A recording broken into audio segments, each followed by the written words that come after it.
السلام علیکم ورحمۃ اللہ وبرکاتہ۔ میرا نام ہے عابد علی اور میں اپنے چینل علامہ عابد علی اشرفی سے آپ سے مخاطب ہوں۔ امید کرتا ہوں کہ آپ خیریت سے ہوں گے اور دعا کرتا ہوں کہ اللہ پاک آپ کو سلامت رکھے۔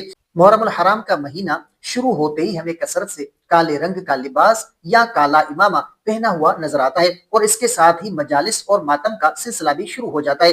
اکثر ناظرین کے ذہن میں یہ سوال آتا ہے کہ اسلامی تعلیمات کی روشنی میں محرم میں کالا امامہ پہننا یا ماتم کرنا کیسا ہے؟ تو آئیں آج کی اس ویڈیو میں ہم امت مسلمہ کے فقہی قوانین اور علمی آراء کے مطابق اس کا بالکل صاف جواب جانتے ہیں۔ تو پہلے بات کرتے ہیں کہ کالے رنگ کا لباس یا کالا امامہ پہننے کی۔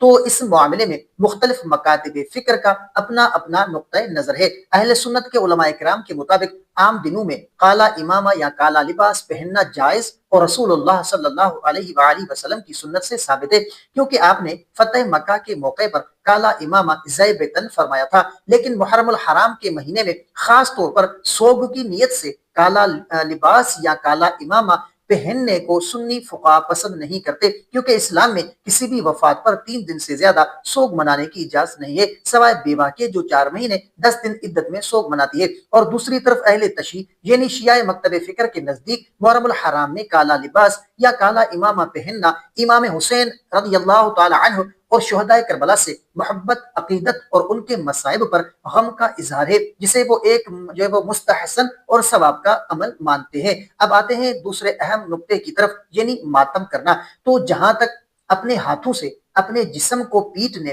زنجیر زنی کرنے یا خود کو زخمی کرنے کا تعلق ہے تو اہل سنت کے تمام علماء کرام احادیث مبارکہ کی روشنی میں اس سے سخت منع کرتے ہیں۔ نبی کریم صلی اللہ علیہ وآلہ وسلم نے ارشاد فرمایا کہ وہ شخص جو ہم میں سے نہیں ہے جو غم کے موقع پر گالوں کو پیٹے، گریبان پھاڑے اور جاہلیت کو بڑھاوا دے۔ اسلام ہمیں کسی بھی بڑے سے بڑے صدمے پر صبر کرنے اور انا للہ و انا الیہ راجعون پڑھنے کی تعلیم دیتا ہے۔ اگر شیعہ مکتب فکر کے مراجع اعظام اور بڑے علماء کے فتاوی کو دیکھا جائے تو آیت اللہ علی خامنئی اور دیگر کئی بڑے مراجع نے بھی ایسی زنجیر زنی یا ماتم جس سے جسم شدید زخمی ہو، خون بہے یا دین کی بدنامی کا خدشہ ہو، اسے حرام اور ممنوع قرار دیا ہے، اور صرف ہاتھ سے سینہ کو بھی یا پرامن طریقے سے غم کے اظہار کی حد تک اجازت دی گئی ہے۔ تو خلاصہ کلام یہ ہے کہ اسلام ہمیں دل سے غم زدہ ہونے، شہداء کربلا کے لیے آنسو بہانے اور ان کے اسوائے حسنہ پر چلنے کی